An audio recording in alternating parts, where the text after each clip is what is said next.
It's an absolute pleasure to be spending some time with all of you this morning as SYSPRO and Frost & Sullivan try and unpack some myths and truths, and where we are will hopefully dispel and any misconceptions around ERP that currently prevail in the world today. I think ERP has been around for roughly about 30 years, or it's been named for about 30 years as ERP. And over that period, myths and truths have developed, some good, some bad, and they need to be understood and explained a little bit. That's why Frost & Sullivan research paper was commissioned by SYSPRO.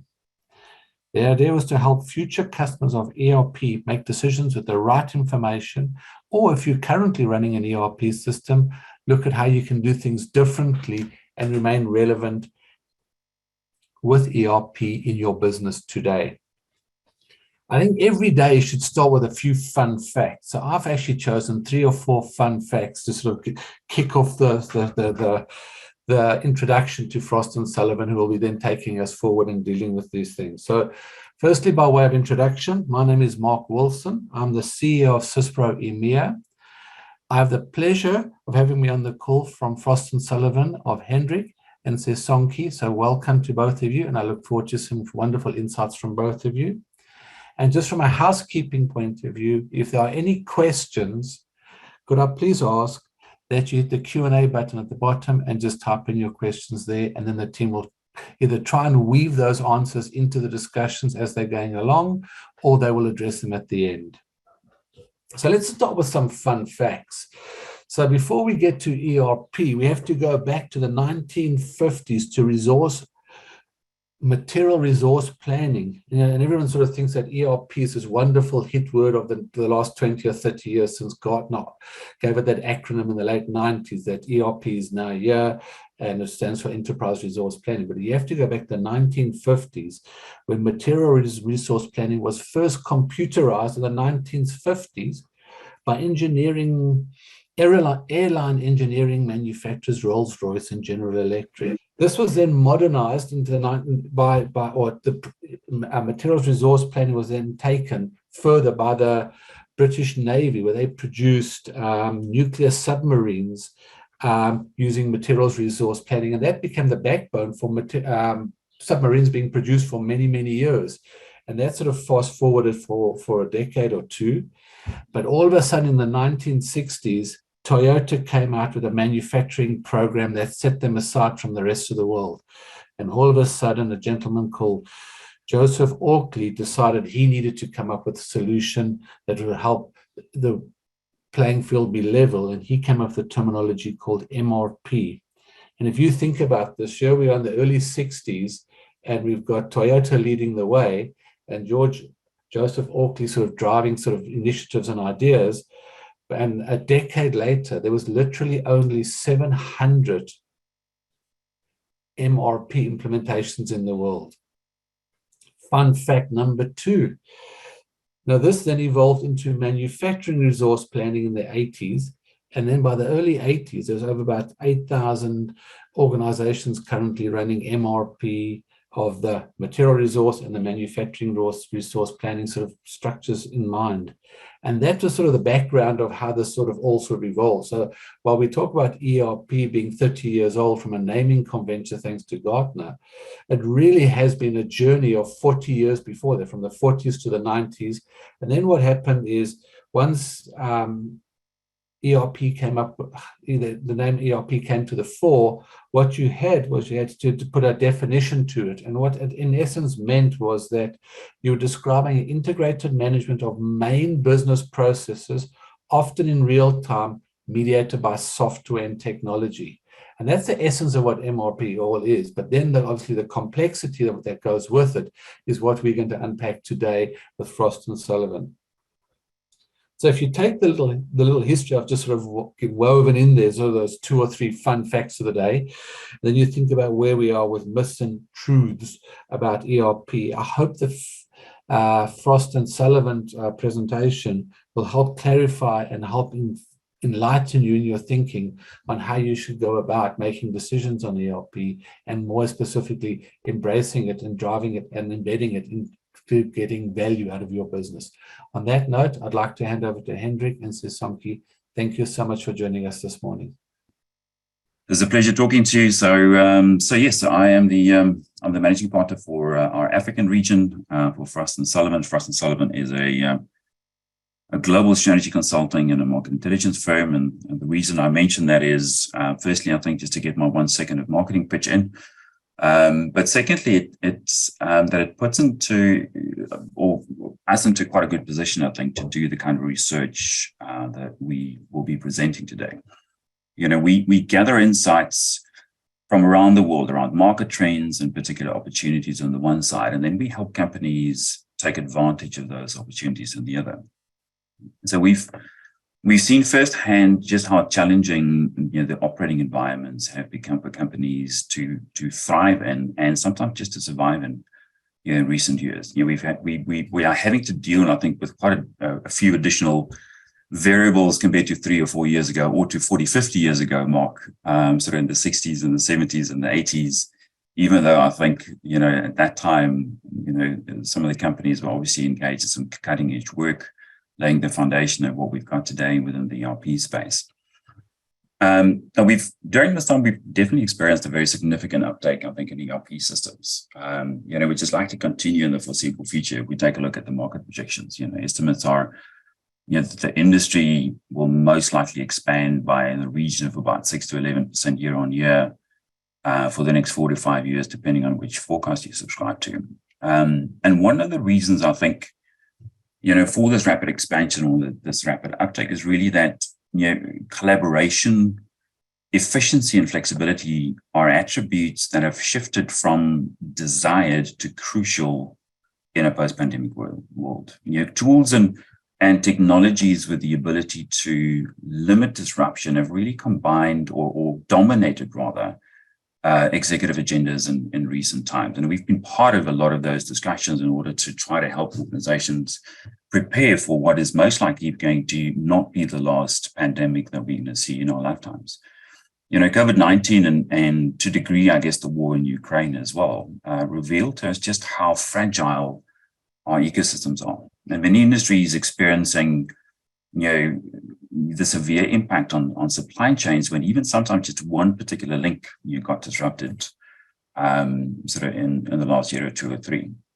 And all of this obviously drove, you know, widespread adoption of ERP systems, you know, both in traditional industries and non-traditional sectors as well. And importantly, also non-traditional functions, which we are going to elaborate on a bit today. So historically, as Mark mentioned, you know, ERP was targeted at manufacturing companies with large inventories and complex quality assurance processes, but this is definitely no longer exclusively in any case the case.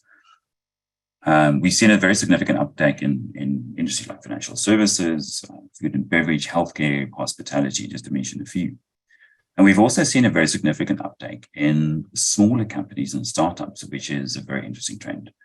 A host of new technologies linking up to the organization through ERP, which we are also going to cover today. So the technology is so much more accessible these days based on the fact that it's moved into the cloud, or a significant portion of it has moved into the cloud, and obviously the pricing structures as well that we find and we see today versus, you know, a couple of decades ago. But anyway, I'm getting slightly ahead of myself, so a bit more about that later. So SYSPRO decided that this is an opportune time to refresh the research that they did about, you know, ERP myths and truths. They did a similar exercise quite a few years ago. And as Mark mentioned, the initiative is aimed to support customers, and I think the broader industries, the broader industry as well, by delivering insights into the benefits and the success factors, but very importantly also the pitfalls when selecting implementation of ERP systems and implementing and managing these ERP systems as well. You know, really taking that life cycle approach, you know, to ERPs, which is so essential to the success. And you'll see that theme repeating itself, you know, through today's, you know, presentation. Now, how do we get here? So Frost & Sullivan conducted, you know, quite a number of interviews, you know, with industry experts, with channel partners, with consultants, and with clients around the world to identify, you know, 16 myths across the 4 life cycle phases of ERP systems. And I'm pretty sure that you can think of quite a number of additional ones, but we included a few new ones, some of the classic ones that are obviously still relevant. It's always good to brush up on some good principles. So from deciding whether to adopt an ERP system to the selection process, implementation, ultimately the ongoing management, 16 topics were addressed in total as part of this initiative. And the research was documented in a form, in a concise thought leadership paper, which is being made available to the industry free of charge.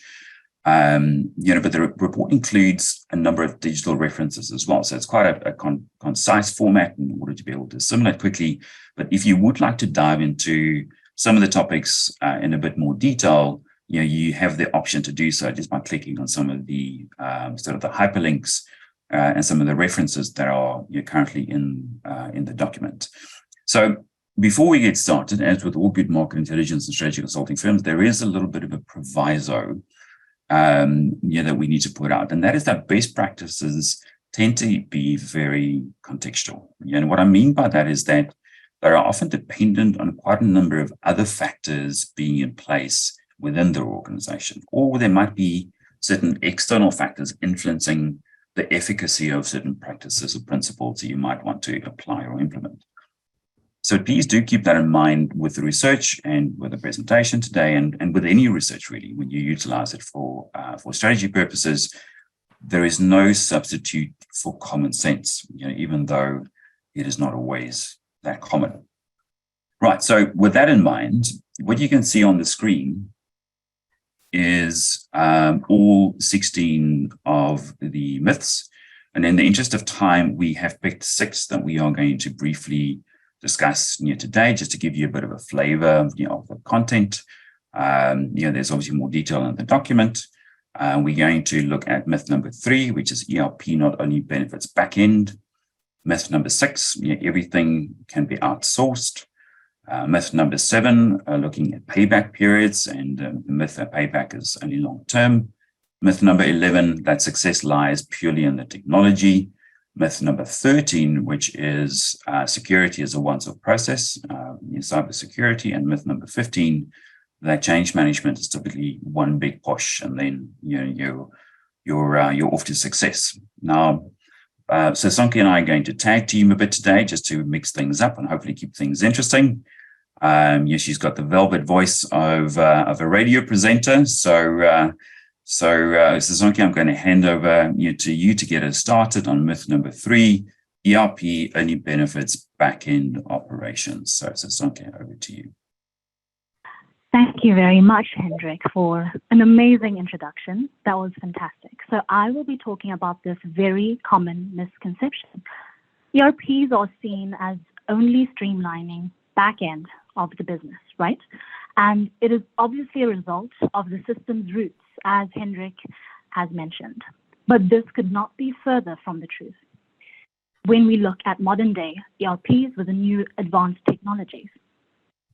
In addition to supporting excellent and efficient service delivery, such as financial and managing operations, an ERP system can help businesses gain understanding of a customer's profile, their behavior, their needs, and their desires. ERPs have the ability to connect systems, information, data, and people in such a way that it supports the integration of functional areas such as marketing, sales, and even human resources. ERPs can help the business break down the internal barriers to help understand the customer better than their competition, to craft powerful and differentiated customer service and experiences, along with building a customer-centric culture, which are the 3 pillars of a successful front-facing customer campaign. This is great, seeing how various industries are using the information we gather nowadays with the data and our consumers to improve service delivery, and ERP is one of the tools that help companies do this. So in summary, when deciding to implement an ERP, don't only look at the back end. it also contributes significantly to the overall customer experience. I'll hand over to Hendrik for the next mythbuster. Thank you, Sisonke. So this brings us to myth number 6, which is that that whole selection process can be outsourced. And it's important to understand that I think change management and technology adoption process really starts during the selection process. It's not something that you can only start during the actual implementation process of ERP systems. ERP really influences the vast majority of functions within the organization these days, and understanding firstly the needs, but also the expectations, the concerns, and even the bottlenecks in the organizations up front allows us to not only meet these expectations, but also proactively address concerns, mitigate these risks, and very importantly, tailor communications, which is at the heart of the change management process. There are a few instances, I think, where we've seen an over-communication leading to project failure. It's usually the inverse, where a lack of communication leads to challenges in the implementation and the change management process. So to that end, it's critical to combine external consultants with a strong internal project team to ensure successful selection on the one side, but very importantly, tee up a successful implementation through the buy-in that you will be creating through that engagement leading up to selection.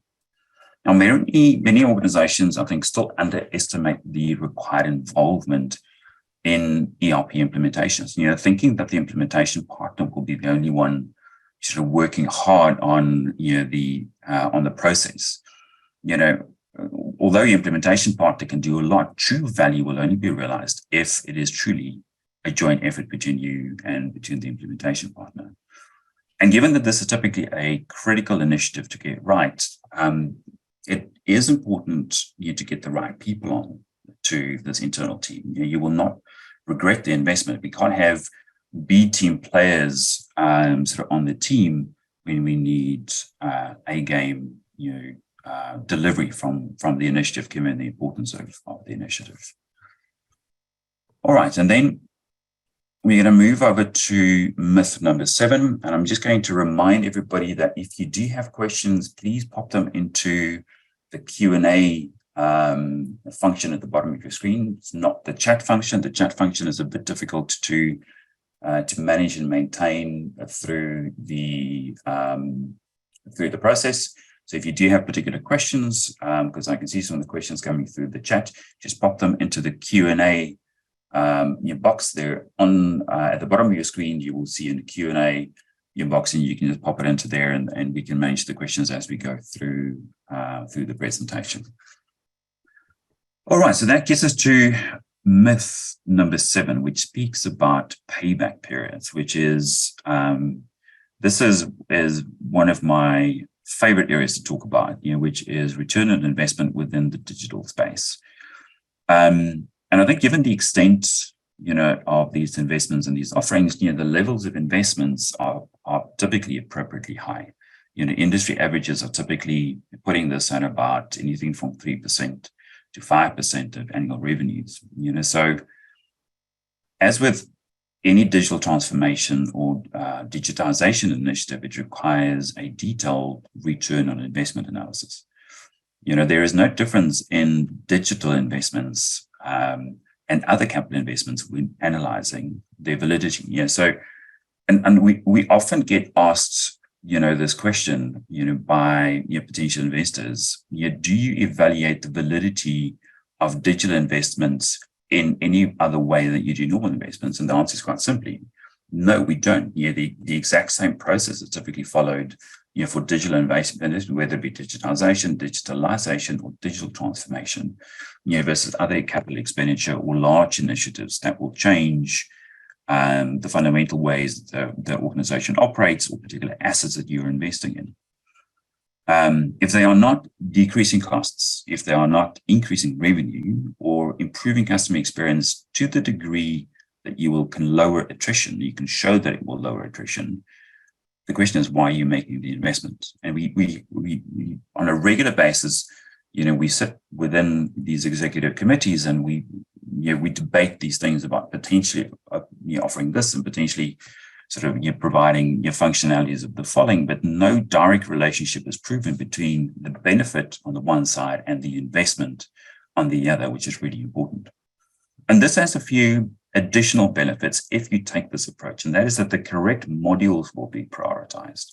There's a very specific trend within the ERP space where your modular design is becoming more prevalent, and the right metrics also need to be tracked. We can set up realistic targets and metrics for the implementation teams and for the organization in terms of what are the benefits associated with the implementation and how, over what period of time these benefits should be realized. So research shows that if this process is followed properly, you increase your success rate, and payback periods should be in the region of about 16 months, if implemented correctly, which is very short term given the magnitude of the investments typically associated with the ERP. All right, Sisonke, I'm going to hand, I think, back to you. Thank you very much, Hendrik. That was very interesting. ERPs are an expense. I know that with our current economic climate, it is difficult when companies are selecting to either choose an ERP or swap an ERP. And companies are spending a pretty penny since it is an essential in today's business world. When companies decide to get an ERP, they think a lot about the technology. Hence, this myth is success lies in the technology.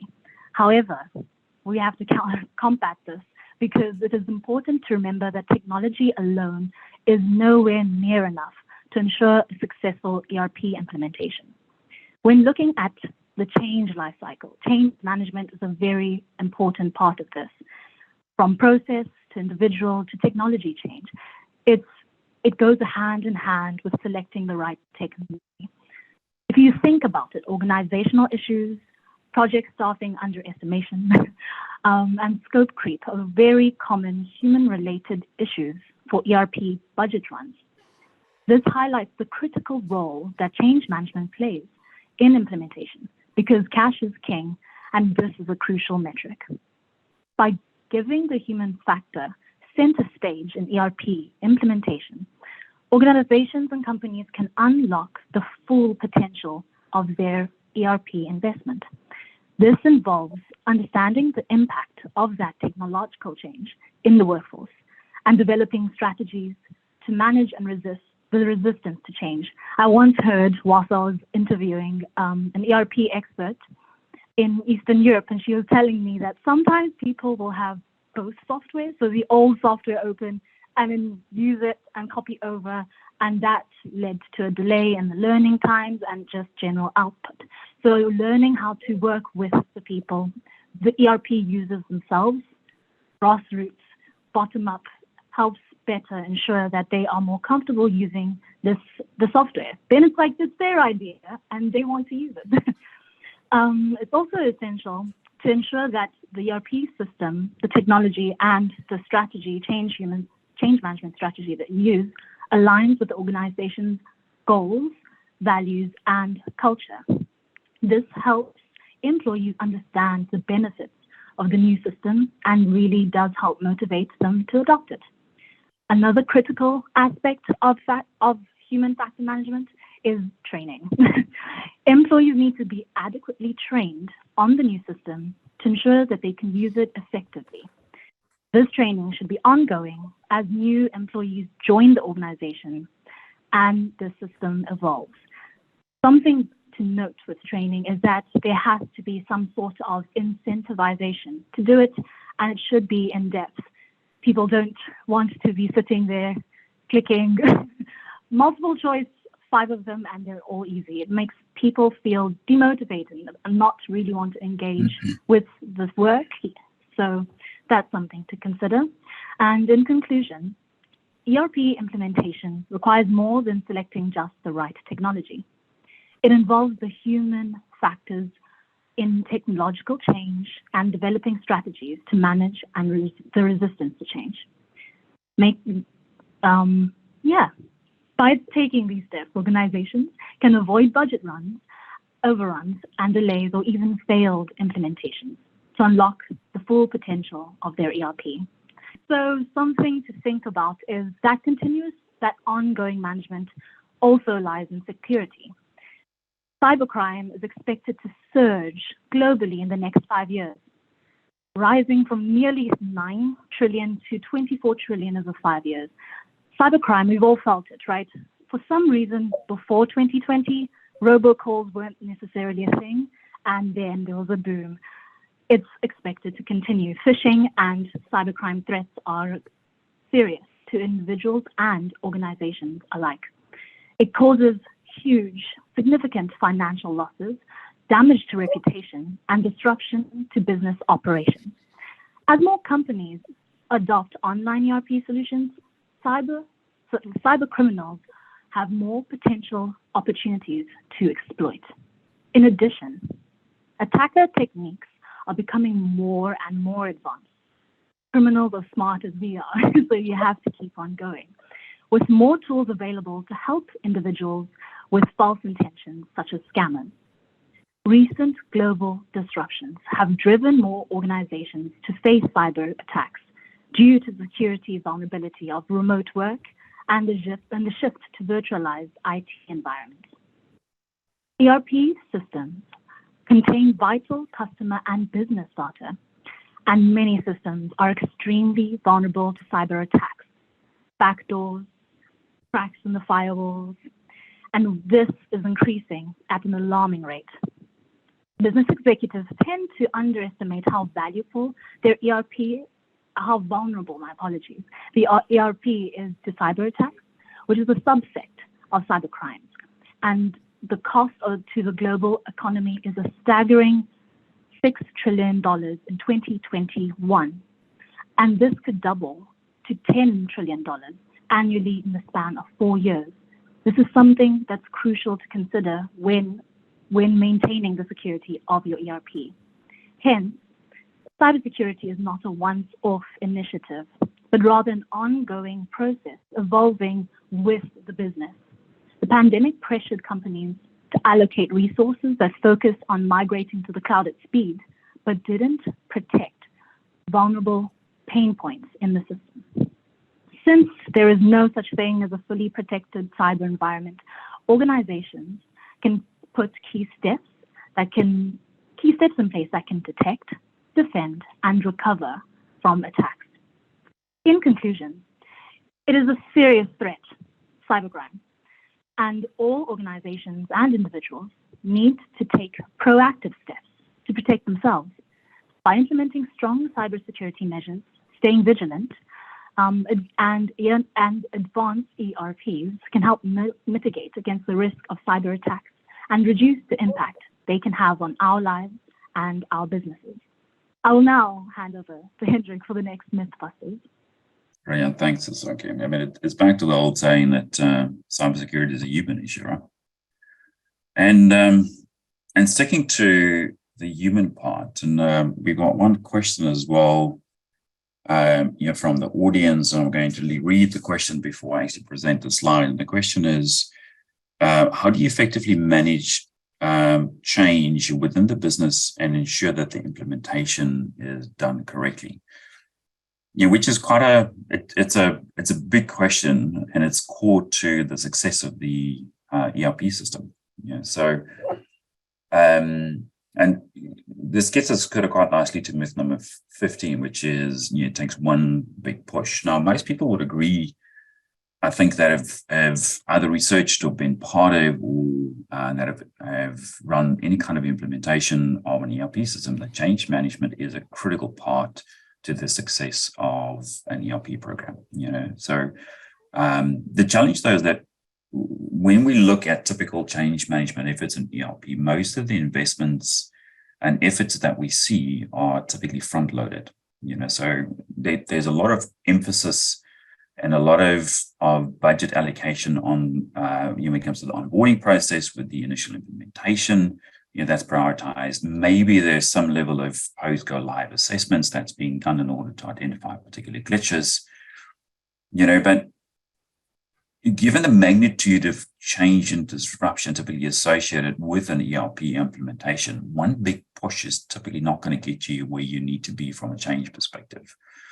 The full functionality of the ERP system, which is really where you want to get to, you will just not be utilized. And hence your return on investment, your additional or your initial financial analysis that we spoke about, would just be less than optimal and definitely sort of fall short of your initial estimations. So ERP change management is about the transformation of business process. It's not about training staff on a new system. And I think there's a mindset change and shift that needs to happen with most companies when they look at ERP systems and the adoption of ERP systems. It is transformation of the business processes, not necessarily, a new system, that you're trying to draw into staff. Secondly, I think given that ERP systems adapts to your business needs on an ongoing basis, your change efforts should respond in kind to harvest the benefit. So if your system keeps on changing, it goes to say that your change process should gear up to that. If you start adding artificial intelligence into the mix, which is one of the trends that we're seeing within the ERP industry, where artificial intelligence is being deployed, in ERP systems in order to identify your particular areas of opportunity to drive efficiency, you create opportunities. These process improvements are often done automatically. So we're talking about improvements and changes that are done at scale and at speed. And this is therefore, in all senses of the word, I think, a continuous improvement approach that needs to be adopted and adapted by the organization, which requires appropriate implementation frameworks on an ongoing basis. It's not something that's a once-off exercise. So your change strategy should therefore be a long-term your vision. It should be a long-term strategy with continuous communication, ongoing skills development. It's not something that is being done during the onboarding process and during the initial sort of implementation process, but it is really an ongoing exercise, and very importantly, ongoing monitoring and evaluation. That monitoring and evaluation component needs to be ongoing in order to assess which parts of the business aren't necessarily getting the full benefits of your ERP implementation in order to keep up with the changes. Let's talk about some of the future-looking trends within the ERP space, and this is something which I really do like sort of talking about, because there's so much happening within the ERP space and just within the technology space in general. I mean, Mark spoke about the 60s and the 70s and the 80s, and we're talking about 3 decades and how much time passed between when the initial conceptual components of ERP sort of were developed up until the point it was actually a software system that was implemented and it started to get traction. But some of the trends that I think that we've seen in recent years will definitely continue. I think first and foremost, the cloud migration will continue. We still have very significant amount of legacy on-premise systems in place, and that's not going to disappear, especially in some of the more traditional markets and some of the traditional sectors as well. But given the benefits and the scalability of cloud, it's definitely going to continue taking market share. So we are seeing that the vast majority of new ERP implementations around the world are typically cloud-based, and they're typically not on-premise. And then based on this cloud movement, we definitely see that it will attract a significant additional proportion of small and medium-sized businesses, which is new to the ERP industry, where in previous generations of the technology, the costs and the scale of implementation, the complexity thereof, really were barriers to entries in quite a significant way. Prior to implementation, have really been made easier in many senses, and those reduction in the barriers to entry will facilitate a significant additional amount of small and medium-sized enterprises sort of coming into the ERP stable. Mobile ERP sort of the system being accessible on smart devices, not just on mobile phones, but also other forms of mobile devices. Not surprising, I mean, given the level of information that's available and the extent of ERP and what it covers, and the information you can extract from it, the availability of the information on devices, I think, is just a natural next step, and you will definitely see mobile ERP developing. You will continue to develop, I think, over the next 2 to 3 years. More industry specialization. We are seeing a very significant trend, for sector-specific solutions, and now even starting to see some subsector specific solution being introduced, where it is about tailoring the implementation and the modules, etc., to the requirements of a particular sector. And it follows the broader trend within the digital industry of personalization and specialization. So I think that's no surprise that will also continue. And then, as Sisonke also mentioned, cybersecurity. It will become an increasingly hot topic as it starts to show up on income statements, as a significant line item for global companies.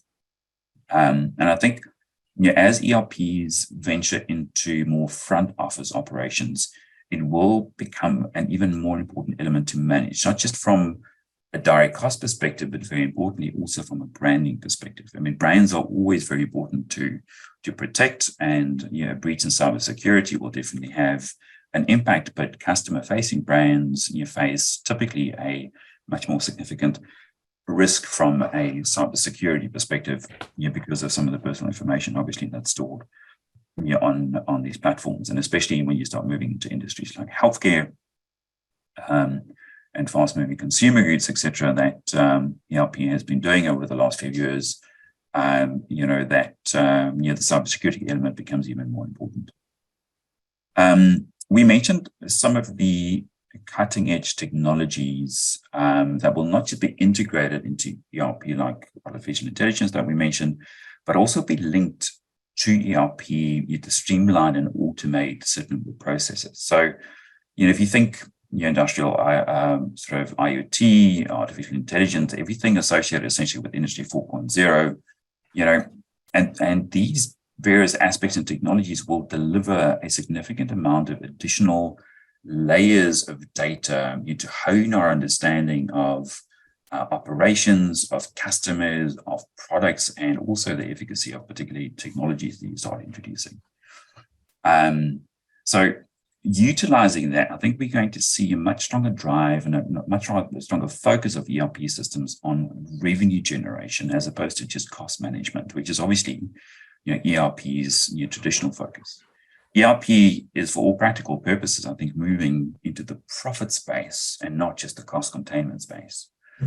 And then my last point, I think, is really around, I think you've heard a lot of my fellow market intelligence colleagues talk about the fact that that data is the new oil. It's the new commodity. It's what everybody is after, and we've seen how important it is for companies to have access to data, how they're starting to leverage data and monetize data. And I'd like to venture the next sort of statement, and that is that if data is the new oil within an organization, then ERP systems are potentially the refineries of the future. And the reason why I'm saying that is as we start connecting all these various devices, and that is it harvests all this information from the organization, from the customers, from the suppliers, from operations, in terms of manufacturing, in terms of HR, et cetera, it's acting as the central point of collation for all of these functions and offerings and technologies, front end and back end, as we discussed through the presentation.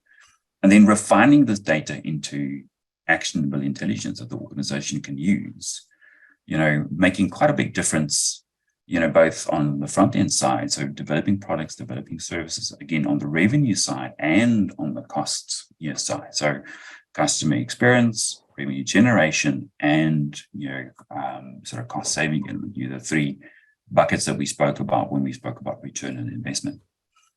So these refineries have one big difference to traditional refineries, and that is that they are built around people.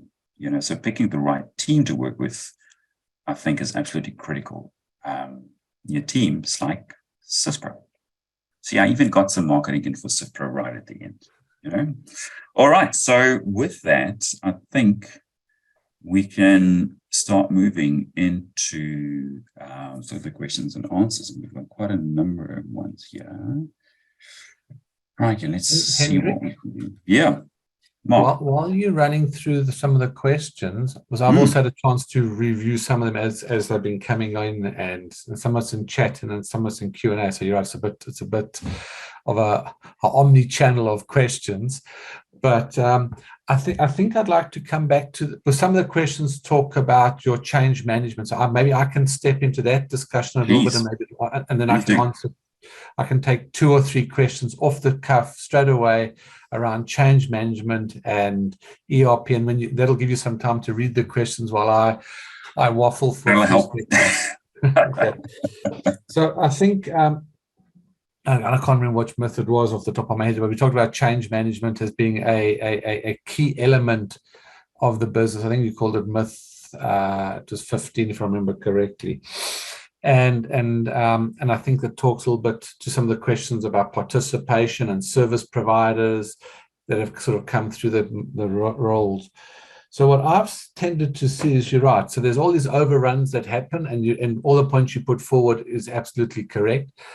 But what we tend to find is that an ERP system needs to develop a life in the organization. And what I mean by that, it needs to almost be institutionalized as a DNA of how you run your business and make decisions all the times. And I'll give 2 or 3 sort of anecdotal sort of stories here. Firstly, if you put your ERP in today, or let's say you put it in before Corona, the world has changed 3 times since then. You know, we've had supply chain disruptions, we've had omni-channel, digitalization, automation, all these type of things have come more and more to the fore. So I think the key messaging for me in change management is you do need to continually look at how you institutionalize or bring life to your ERP and your ERP system. It can't just be a machine optimization process which connects to your financials and everything else that goes with it. So I think that talks a little bit to how we need to bring it forward. And I think there's other elements that go with it. You need to have an ecosystem that can support your ERP system. So certain resources you would like to have in your organization, which you would consider really important, that becomes a knowledge transfer and everything else. And we all know in South Africa, we traditionally have quite a high staff turn. So if you don't have those super users, you lose the IP of the users as you go through the staff turn. So you need to make sure, when I talk about institutionalized, you don't lose that IP that you've built up and the value you've got in your business. So really, really important point that you can drive that to continue to, excuse a cliched expression, unlock value in your investment. The second part of the ecosystem, of course, needs to be to realize that in the modern day and age, there's something like omni-channels and supply chain disruptions, and you need to look at different approaches on how customers are engaging with you as an organization or how you engaging with the market. And that becomes a key part of how you bring change and value to your business. And Sisonke talked up front about the customer in the middle of the triangle, and that it was critical. And that is sort of some of the stuff we're talking about. If you've got omni-channels, are all the channels that you're dealing with your suppliers and your customers absolutely being looked after to add value to it? So I think in no organization, I think in the modern day and age, can afford to have the luxury of having everything in-house.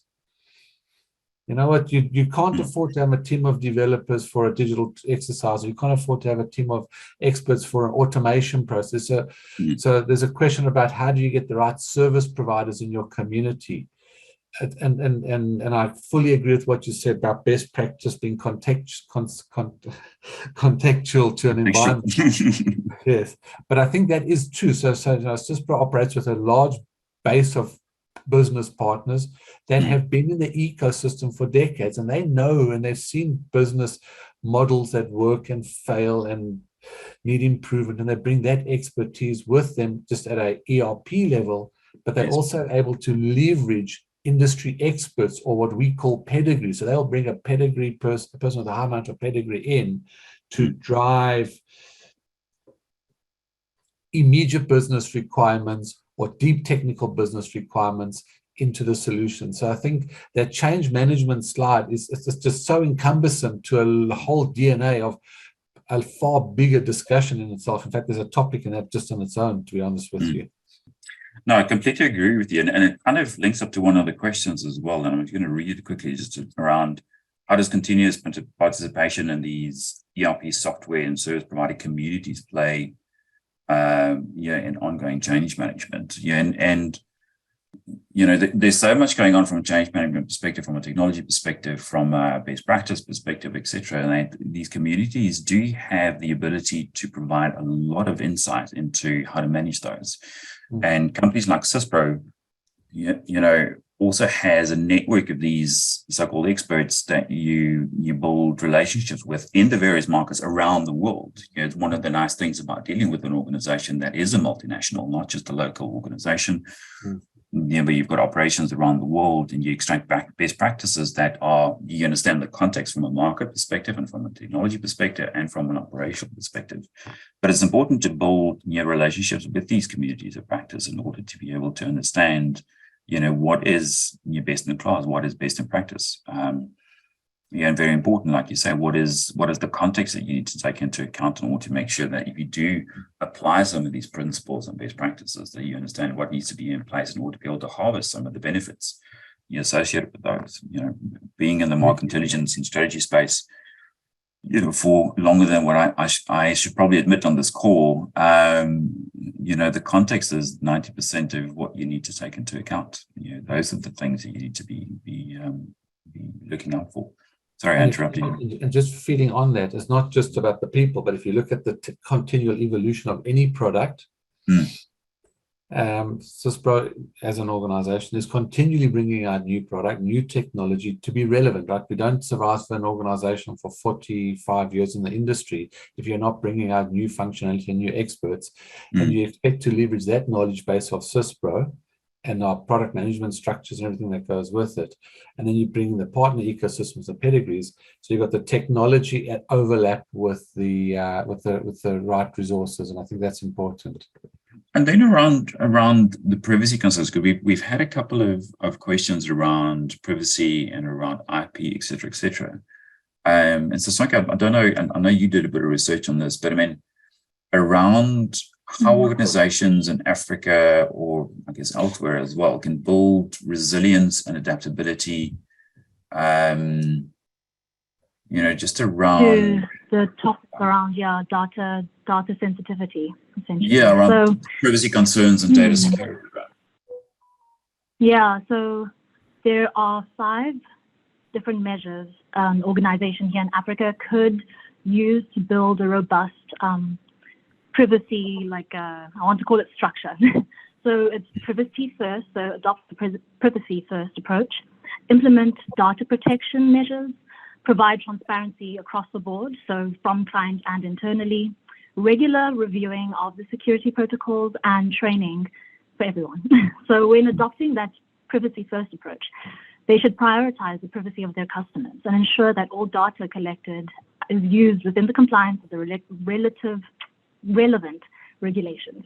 And then when it comes to implementing those data protection measures, organizations should implement measures such as encryption. So on that slide with the cybersecurity, encryption, access control, and security data storage to safeguard customer data. And then speaking towards the third point of transparency, organizations should be transparent about how customer data is being collected, used, and shared. This could include providing clear privacy notes and giving customers the ability to opt out of data sharing. You need to actually keep reviewing these measures that you put in, right? So the 4th point on reviewing the security protocols, organizations should ensure that they're up to date with the latest threats and vulnerabilities. This tends to be married with outsourcing this to a third party whose sole priority and bread and butter is making sure that they keep their clients up to date with the latest threats and vulnerabilities. And the very last one is training. So regular training, ongoing training is definitely something that's very important. It reminds me of when letters, I think you would get like letters as a scammer, and then now you get like emails, and people are getting even more and more intelligent, being able to create bots and then find ways to make you click on specific links. So everyone should have training, and the different threats keep updating. So I think this really does help minimize the risk of human error or insider threats, unknowing insider threats. Another question when it comes to not necessarily like the data aspect, but talking about in Africa, I saw a question speaking about building resilience against any unexpected black swan events, specifically in Africa. And there's 4 points that I could think of when it comes to incorporating flexibility, the disaster recovery plans, automating, so implementing automation and using cloud-based systems, right? When it comes to the flexibility, that means that organizations should develop customizable systems, with modules that can be easily updated and modified and reconfigured if something happens. Those are recovery plans, is when an organization kind of finds ways to back up their systems, have redundancies in case the system falls out, any data recovery processes, alternative work arrangements. With automation is fantastic. I am one of the fans. It helps people be more efficient, but automation can also help the system be more flexible, be able to bounce back, build that rubber band aspect into it. And then when it comes to cloud-based system, this one, it's good if you're using a good provider, but affordable one. So I think in Africa, it does tend to become difficult to use this aspect of it, but it does really help build flexibility into the systems here in Africa. So, yeah. Now, what people are looking for now in ERP solutions, as an example, when there's disruption and they're placing orders, they would like to know which of their suppliers are more likely to deliver on time at the agreed prices. So this is some of the intelligence that you start seeing in ERP systems today, where they say, okay, well, this is a trend analysis of our last 20 suppliers that supplies widgets. And we know that of the 18, the 2 only supply on time, the other 18 supply difficult. And then if they do that, you can start having your workforce management structures in place and everything else that goes with it. What you're also seeing at an ERP level is obviously socializing in the ERP system. So it's the idea is to try and be more proactive. And what I mean by that is, if someone is buying a widget that normally costs 2 Rand and they put in an extra few noughts at the back of it, it just asks you the right questions. It doesn't, and it gets socialized in groups to say, you know what, this product normally costs 2 Rand, not 2 million. Are you sure you want to buy it? So those are the type of things that you're seeing be more visible. So it becomes more a system of engagement and surfacing of information real time versus trying to be a system of record where you back end managing. So I think those sort of talks a little bit to or another step in your point you're making. And then I've got an interesting question here, which I'm going to have a crack at, and then sort of Mark, it might be good to get your views on this as well. Okay. So ERP at one time was considered to profile or to provide a full solution for the entire business. There was then a move away from ERP systems to best-of-breed systems. So I'm assuming sort of individual specialized systems that are managing individual parts of the business operational areas. From your research, do you see this tendency toward using best-of-breed modules? Now, if you are using a number of different systems in order to be managing individual parts of the business, the integration thereof into one platform in order to be able to develop the insights become exceptionally challenging, because you've got parts of the system running in manufacturing and in marketing and in sales and in HR, et cetera. So developing one view, integrating front end, back end operations, with all the other aspects of the business, it does become exceptionally difficult to do that. So we are actually seeing a trend back towards ERP systems in many industries, with the intention, as I mentioned towards the end of the presentation, almost to become that data refinery, that central point of collation information with the intention of trying to make sense of it all. The challenge that we have these days is not a lack of information. We have more information at our fingertips than we've had in the history of humankind. The problem is trying to make sense of it all. And I think this is where ERP systems are moving towards, is that deploying, so for instance, an appropriate artificial intelligence platform in an ERP can deliver a tremendous amount of insights because of the level of data they've got access to. We've deployed AI, for instance, we've run trials in Africa around market intelligence. The challenge, though, is that the efficacy is limited because of the quality of the data and the level of data they've got access to in certain parts of Africa.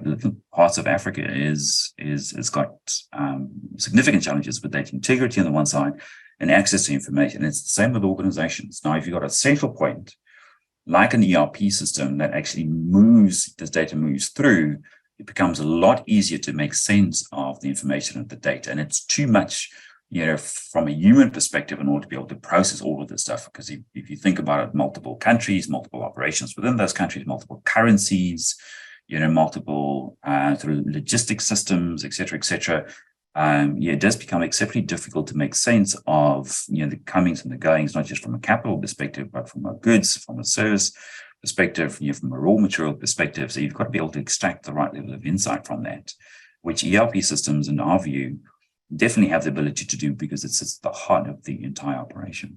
Mark, I don't know if you. I tend to agree with you. So customers do want that single source of the truth. And then they tend to build APIs into different solutions, and you could have an online portal that needs to be interfaced into something, and they need to know where the stock is for the optimal delivery, or they need to look at different trends, and that so that just effectively talks to what you're doing. So if you've got the market feel, but you need to have the business visibility from an end-to-end point of view. So I think that just echoes what you are sort of saying, Hendrik, as far as single source of the truth, but it's nice to have a solution that plays nice with other market engaging solutions and all that type of stuff. And it could be anything from logistics, logistics tracking of your packages, to warehouse movements on time, to customer deliveries of whatever. So it's multifaceted, right? And you might find that maybe it's okay to do a 3-day delivery, but if you're reducing stock from Durban and moving it to Cape Town as an example, because then you've got different business trends, and it's difficult to get that from a front end e-commerce platform. You need something that goes to that source of the truth. Agreed. And customers do tend to find that if they've got all these standalone solutions, because you must remember, everything comes with a cost. And the more these best of breed solutions you bolt on, the more complexity you do bring into your structure. So you need to also look at it. And cost is always an element in running a business, and that's what people drive: automation, processes, and everything else that goes with it. And I can honestly say we are getting pushed all the time to think differently, and we need to be fostering our thinking to deal with market demands. And I think that the fact that the costs have come down, of deploying ERP quite significantly from 10, 15 years ago, and accessibility again, because of the cloud deployment, also enables more companies to utilize it in particular modules, in particular aspects of the business, I think, which is amazing. Ladies and gentlemen, we have reached the top of the hour, so we are bang on time, which I always love. Thank you very much for joining us. It's been an absolute pleasure spending some time with you this morning. I hope we've been able to add some insight and some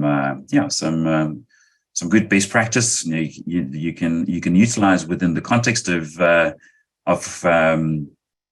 your operations and your strategy. The questions that we were not able to answer during the session today, we'll see if we can get back to you in writing if you put your name next to it. Thank you very much, Mark, for all your insights. Sisonke, for joining as well. It's been an absolute pleasure. Have a great morning, great afternoon, great evening for wherever you are. Thank you very much.